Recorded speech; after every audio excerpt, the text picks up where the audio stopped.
कि कोई कहे ना कि अपनी सांसों को लंबा लीजिए, लेकिन सिर्फ ये कहे कि ध्यान लगा लीजिए तो सांसें लंबी हो जाती हैं। करेक्ट।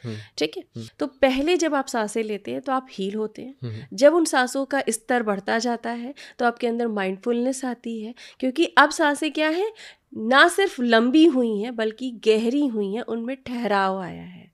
ओके। और आपका सबकॉन्शियस माइंड जितनी देर आप सांसें रोकते हो या पूरी तरीके से छोड़कर अपने आप को ठहराव लाते हो, तो आपका ब्रेन तुरंत या तो ऑक्सीजन मांगता है या तो आपके अंदर भाई आप ऑक्सीजन लेते हो, कार्बन डाइऑक्साइड छोड़ते हो। तो जब आप ऑक्सीजन लेते हो तो इसका मतलब कार्बन डाइऑक्साइड अंदर बन रही है और रोक रहा है, तो ब्रेन चाहता है ना कि कार्बन डाइऑक्साइड तुरंत बाहर निकले। हाँ। ठीक है। हाँ। तो एकदम से आप सांसें छोड़ देते हो। उसकी कितनी देर तक आप रोक रहे हो और कितनी लंबी और सरलता से आप छोड़ पा रहे हो, हाँ। ये तय करता है कि आपकी स्वर विज्ञान के आधार पर आपकी सांसों का मेडिटेशन का स्तर कितना ऊंचा और बेहतर हो चुका है। यानी कौन कितनी सांस रोक सकता है, कितनी सांस रोक, उसकी लंग की कैपेसिटी जैसे साइंटिफिक वे में हम कहेंगे। हाँ। ओके। अभी आपने ओशो का नाम लिया, उनका एक मेडिटेशन है डायनेमिक मेडिटेशन, डायनामिक मेडिटेशन, जिसमें छोटी सांसों से लेके बड़ी सांसें, गहरी सांसें और फिर सांसों के एक अलग ही लेवल के स्तर को दिखाया जाता है, जिसमें आपका बॉडी पर कंट्रोल हो जाता है। मतलब आपको नहीं पता होता है कि आपकी बॉडी कहाँ मूव कर रही है। ओके। बस आपको एक चीज़ पता होती है कि आपकी सांसें मूव कर रही हैं। ठीक है। तो ये आपकी स्पिरिचुअल स्तर को बढ़ाने में हेल्प करता है। ओके। तो अच्छा, आपने यहाँ बहुत अच्छी चीज़ बताई कि ये जो सूर्य ज्ञान हमारा है, ये तो तीनों ही मेडिटेशन में आ जाता है। ठीक है। तो सूर्य ज्ञान को लेकिन अगर इसको करना हो तो हम आज तक डीप ब्रीथिंग करते आ रहे हैं, बचपन से बैठो, मेडिटेशन की मुद्रा लो, गहरी सांसें लो, तो वही आई थिंक इससे रिलेटेड है। देखिए, वो एक इनिशियल स्टेट पर आपको बैठने की आदत को डेवलप कराने का एक तरीका है। लेकिन सूर्य ज्ञान में आ तो रहा है वो, क्योंकि वो इंसान अगर गहरी सांसें ले रहा है तो प्राण तो उसके वहाँ भी एक्टिवेट हो रहे हैं, तो वो भी हाँ, तो हुआ ना। बिल्कुल। देखिए, मेडिटेशन का मतलब सिर्फ इतना ही नहीं कि आप अपनी पहली उंगली को और थंब को मिलाकर ज्ञान मुद्रा लगाकर आंखें बंद कीजिए, सीधी रीढ़ कीजिए और मेडिटेशन हो गया। आप इतना करके भी आप आप देखोगे जब भी आप अशांत होते हो तो आपके अंदर बहुत सारे नेगेटिव थॉट चलने लगते हैं। ठीक है। जब आपके पास बहुत सारे नेगेटिव थॉट हैं और आप लगातार ऐसा कोई मेडिटेशन कर रहे हैं जिसमें आपकी ऊर्जा बढ़ रही है पर विचार नहीं घट रहे हैं, आपका विचारों पर फोकस नहीं घट रहा है, तो ये मेडिटेशन आपको नुकसान करता है। ओके। ठीक है। इससे क्या हो रहा है, आप अपनी कॉन्शियसनेस यानी अपनी पावर को बढ़ा रहे हैं, लेकिन वो पावर यूज़ कहाँ कर रहे हैं, नेगेटिव विचारों में। हाँ। अब देखा जाए, लोग कहते हैं ना कि मैंने मेडिटेशन करना स्टार्ट किया, कुछ दिन बाद मेरे जीवन में जो घटनाएं हो रही थी वो और बुरे से होने लगी। ठीक है। हाँ। तो इसमें मेडिटेशन का दोष नहीं है, आपके करने के तरीके में गड़बड़ है। ओके। कई बार आपके विचार आपके मेडिटेशन की ऊर्जा को खाते हैं। ठीक है। मतलब पावरफुल होते हैं और फिर वही विचार ऊर्जा सेंटर में आकर के इवेंटली आपकी लाइफ में होना शुरू हो जाते हैं। ओके। तो कई बार हमें ये समझने की भी ज़रूरत है कि किस तरह का मेडिटेशन हमारे लिए उचित है और किस तरह का मेडिटेशन हमारे लिए उचित नहीं है। ओके। लेकिन तो इसको करेंगे कैसे, सूर्य ज्ञान वाला जो मेडिटेशन है इसको हम कैसे करेंगे? जैसे देखिए, सिंपली जैसे ही आपका ध्यान भटके, ठीक है, बेसिकली जब भी आप सांसों पर ध्यान देते हैं आपके विचार नहीं आते हैं। करेक्ट। या प्रैक्टिस करके हाँ, भी या तो देख लें, सांसों पर ध्यान रहेगा, विचार आएंगे। या तो विचार आएंगे। हाँ। यदि अगर आप सांस लेते लेते विचारों पर चले गए तो सांसों की रिदम टूट गई है। तो जितनी देर आपने सांसें ली उतनी ही देर आपका मेडिटेशन है। ओके। ठीक वही है। आपका फोकस ध्यान है। हाँ, अगर आपने सांसों के बीच में एक विचार लाया तो उस वक्त वो मेडिटेशन उसी जगह पर खत्म हो चुका है। अब दोबारा क्या कहते हैं लोग, क्या कहते हैं, लेट गो करो विचार को, वापस आओ ध्यान पर।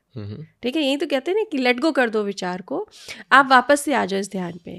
जो आप अपनी जीवन को डिज़ाइन करना चाहते हैं वो मेडिटेशन का स्तर डिसाइड करता है कि आप किस तरह का मेडिटेशन करें और किस तरह का जीवन रिसीव करेंगे। ओके। ओके। तो अगर हम बात कर रहे थे वहाँ पर कि 3 तरह के मेडिटेशन होते हैं, हीलिंग, माइंडफुलनेस एंड स्पिरिचुअल। और आपने बताया हीलिंग के लिए क्या हो सकता है, आपने बताया कलर का बताया था, सूर्य ज्ञान बताया जो कि तीनों में आता है। अगर हम बताएं माइंडफुलनेस मेडिटेशन जो है उसमें सूर्य ज्ञान तो हमारा तीनों में आ गया। हाँ। लेकिन माइंडफुलनेस में क्या और भी मेडिटेशन आ सकते हैं? हाँ, कौन कौन से आ बिल्कुल सकते आते हैं। माइंडफुलनेस में आप देखोगे कि जो लोग चैंटिंग करते हैं, हैं? ठीक है, वो कोई प्रैक्टिस नहीं कर रहे हैं पर वो शब्दों को बोल रहे हैं।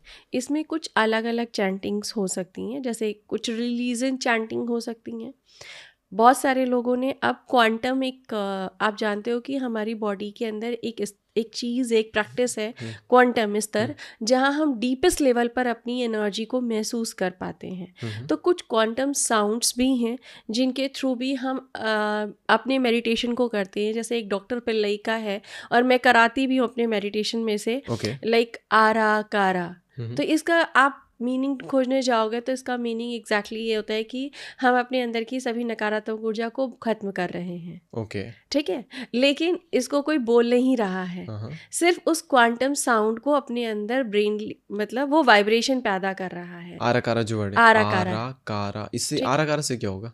जब आप आराकारा करते हो तो आपका ब्रेन रीवायर्ड होता है। ओके, ठीक है, रीवायर्ड होना मतलब आपकी जो ऊर्जा जमी हुई है वो अपने आप ही निकल जाती है, और आपकी जो सेल्स हैं वो एक्टिवेट होती हैं।